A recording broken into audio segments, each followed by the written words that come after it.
So friends, तो quick review में बात करते हैं वेयरवुल्फ बाय द नाइट की, जो कि एमसीयू के स्पेशल की बस एक ही सीरीज है। यानी कि स्पेशल के इस इवेंट में मार्वल वालों की तरफ से मॉन्स्टर यूनिवर्स की शुरुआत कर दी गई है, जो कि अब देखने में कैसा है कैसा नहीं उसकी ही डिटेल मैं आपको इस वीडियो में प्रोवाइड करने वाला हूँ कि क्या आपको आपका समय इस स्पेशल पर देना भी चाहिए या नहीं, जिससे ये बात तो क्लियर हो जाती है कि ये प्रोजेक्ट बस एक ही एपिसोड का है, या फिर सिंपली कहूँ काफी फास्ट पेस पर बनाई गई एक छोटी सी फिल्म जिसका अप्रोच ऐसा क्यों है क्यों नहीं, उसी की जानकारी मैं भी ढूंढ रहा था, जो कि अब मैं ढूंढकर फाइनली एक वीडियो बनाकर आपको ये प्रेजेंट कर रहा हूँ कि टाइम इस पर लगाना सही भी रहेगा या नहीं। इसलिए अब सीधे बढ़ते हैं उन्हीं डिटेल्स में बिना इंट्रो के साथ, जो कि मैंने पहले दे दिया है, जिसका अप्रोच ऐसा क्यों है क्यों नहीं, उसी की जानकारी मैं भी ढूंढ रहा था, जो कि अब मैं ढूंढकर फाइनली एक वीडियो बनाकर आपको ये प्रेजेंट कर रहा हूँ कि टाइम इस पर लगाना सही भी रहेगा या नहीं। इसलिए अब सीधे बढ़ते हैं उन्हीं डिटेल्स में बिना इंट्रो के साथ, जो कि मैंने पहले दे दिया है। बाकी मैं ये भी नहीं चाहूंगा कि फिल्म की लेंथ के हिसाब का मैं ये वीडियो बनाऊं। खैर, तो अब आ जाए सीधे पॉइंट पर कि क्या आपको आपका समय इस कंटेंट पर देना भी चाहिए या नहीं। तो सिंपली कहूंगा, जाकर बस एक बार इस कंटेंट को देखो, जिसका अप्रोच एमसीयू के ईस्टर एग से लेकर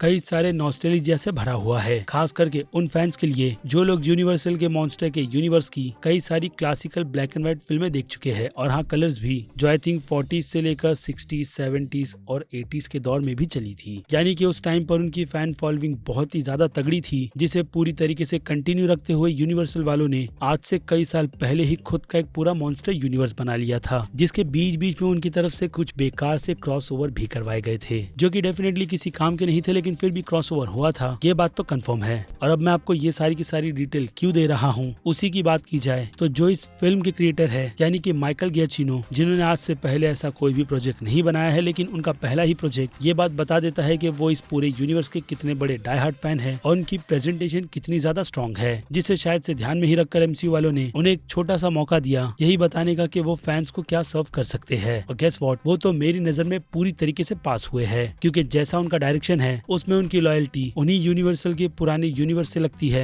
चाहे आप यहाँ पर पूरे के पूरे डायरेक्शन की बात ही क्यों ना कर लो, जिनमें जूम इन और जूम आउट जैसे इफेक्ट कैरेक्टर्स की टेंशन को बताने में पूरी तरीके से कामयाब होते हैं। ऊपर से क्रीपी सा बीजीएम, जो काफी शान से इवेंट को भी थ्रिल में कन्वर्ट कर देता है। और डायरेक्शन की तो तारीफ मैं करते नहीं थकूंगा, क्योंकि आज के जमाने में कलर को छोड़ ब्लैक एंड व्हाइट का ये अप्रोच एक बहुत ही बड़ी टफ चॉइस है। बाकी अंदर की बात बताओ तो एमसीयू वाले ने अपने वीएफएक्स के पैसे बचाने के लिए शायद से सीरीज को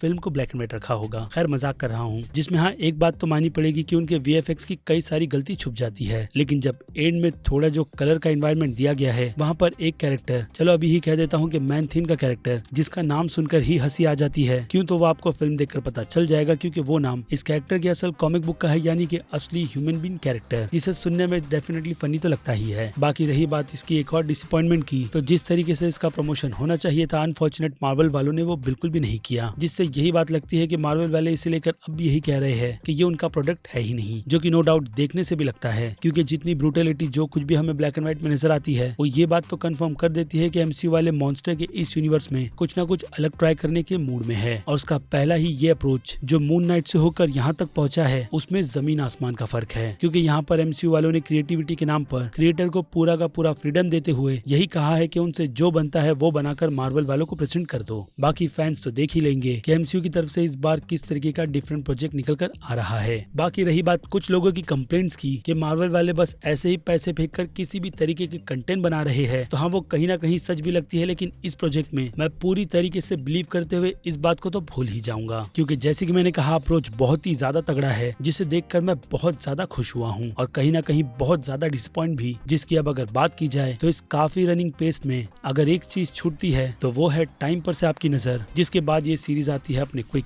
एंड पर, वो भी अपने काफी फास्ट रनिंग पेस के साथ, और फिर हमें होती है बहुत बड़ी डिसअपॉइंटमेंट, क्योंकि ये फिल्म हमारे कई सारे सवालों के जवाब बिल्कुल भी ना देते हुए एक ऐसे एंड पर आकर खत्म हो गई है, जिसके आगे भी हम इसके पूरे यूनिवर्स को और भी अच्छी तरीके से बिल्ड होता हुआ देखना चाहते हैं। बट अनफॉर्चुनेट, वो कहते हैं ना कि इतने में इतना ही मिलेगा, तो केविन फेगी ने ठीक वही किया है। जबकि अगर देखा जाए तो ये एक ऐसा प्रोडक्ट था जिसके पूरे 6 एपिसोड्स बनाकर मार्वल के फैन बेस की पूरी कम्युनिटी को ही हिला दिया जाता। लेकिन खैर, ये 50 मिनट के आसपास का भी अप्रोच ठीक है, जिसमें अब अगर सीरीज वाली बात की जाए तो पहले तो टाइटल इस पूरे के पूरे कॉन्सेप्ट को ही स्पॉइल कर देता है। बाकी बची कुची कसर टीजर ने छोड़ दी थी मैन थीन का हिंट देकर, जिसे अगर सस्पेंस रखा जाता या फिर चौथे एपिसोड तक सस्पेंस रखा जाता इसी क्वेश्चन के साथ कि असल में सारे के सारे लोग यानी कि हंटर्स किस क्रिएचर का शिकार करने के लिए आए हैं। और जब वो अप्रोच निकल कर आता तो फनी के साथ साथ हमारा रिएक्शन भी देखने वाला होता, जिसके फिर फाइनल फिनाले में हम इसके टाइटल के अकॉर्डिंग जैक रसल के कैरेक्टर को एक्ट करता हुआ देखते हैं, जिसमें नो डाउट ब्रूटलिटी तो और ज्यादा चाहिए थी, क्योंकि बाकी के सभी एपिसोड्स यानी कि पहला एपिसोड ब्लडस्टोन की फैमिली से रिलेटेड हमें कई सारे हिंट देता,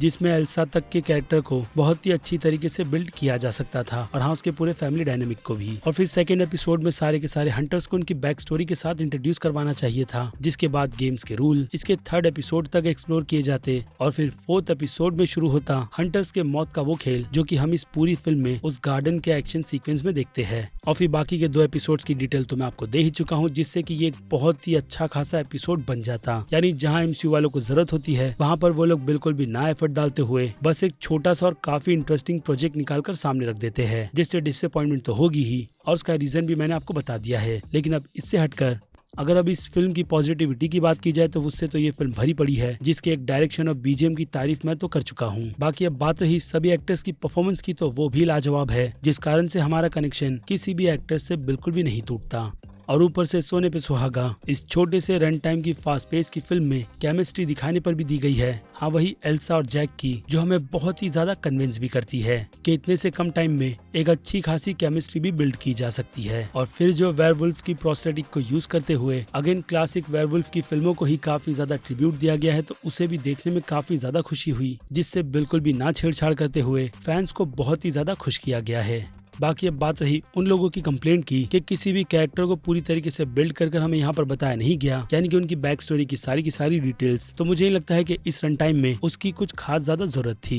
क्योंकि यहाँ पर उन सारे के सारे सभी कैरेक्टर्स को यही बोलकर इंट्रोड्यूस करवाया गया था कि वो सभी हंटर है। इसलिए मेकर्स का यही अप्रोच हमें काफी ज्यादा पसंद भी आता है। इसी पॉइंट पर के सारे कैरेक्टर्स को बस हंटर बनाकर जो हमारे सामने प्रेजेंट किया गया है, उससे बस हम यही उम्मीद लगा कर रखे कि भले से ही सभी कैरेक्टर्स के साथ कुछ भी क्यों ना हो जाए, लेकिन फिल्म के 2 लीड या फिर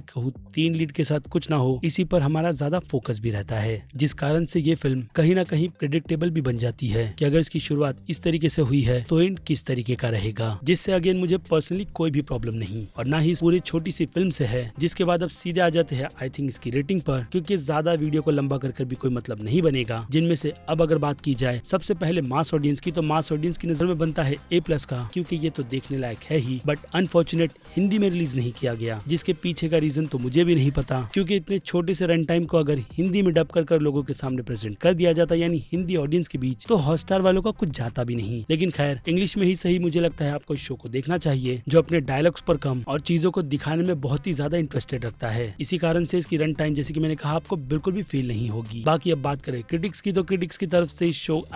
इस फिल्म को प्यार तो मिला ही है, जो कई सारी उन्हीं पुरानी मॉन्स्टर के यूनिवर्स की डिटेल्स को ध्यान में रखकर इस शो को सिंपली एक ही कैटेगरी में रखेंगे। क्यों, उसके पीछे का रीजन मैंने अभी आपको थोड़ी देर पहले प्रोवाइड किया है। और बात करें मेरी, तो मैं इस नॉस्टैल्जिया को क्रिटिक्स की तरह मार्वल पर प्यार बरसाते हुए एक ही कैटेगरी में डालूंगा, क्योंकि सच में मैंने इस शो को फन टू वॉच किया है, वो भी स्टार्ट से लेकर एंड तक, जिस पर एमसीयू वालों का ज्यादातर तो अप्रोच यही डिलीवर करने का था कि उनकी तरफ से किस तरीके का डिफरेंट कंटेंट स्पेशल के नाम पर निकल कर आ सकता है, जिस पर अब मुझे लगता है आगे से उन्हें अगर अच्छा प्रोजेक्ट बनाना है तो लेंथ काफी ज्यादा बड़ी रखनी चाहिए, और हाँ डिटेलिंग्स भी, जो कि इसे एमसीयू से कहीं ना कहीं थोड़ा बहुत ही कनेक्ट कर रहा था, लेकिन जितना भी था वो ठीक था, बट मॉन्स्टर के यूनिवर्स में हमें इससे भी और ज्यादा इन्फो चाहिए, जो कि अनफॉर्चुनेट इस शो ने कहीं ना कहीं डिलीवर नहीं किया है। बाकी अब फिर क्या बनेगी आपकी राय, जो आप मुझे कमेंट में लिखकर बता सकते हो, क्योंकि अब वक्त है इस छोटी सी वीडियो को खत्म करने का। खैर वीडियो की लेंथ तो बढ़ गई है, जिस बारे में बनेगी आपकी राय, जो आप मुझे कमेंट में लिखकर बताइएगा। बाकी मैं हूँ अजीज, मिलूंगा आपसे जल्द ही दूसरी किसी वीडियो में। Till then bye.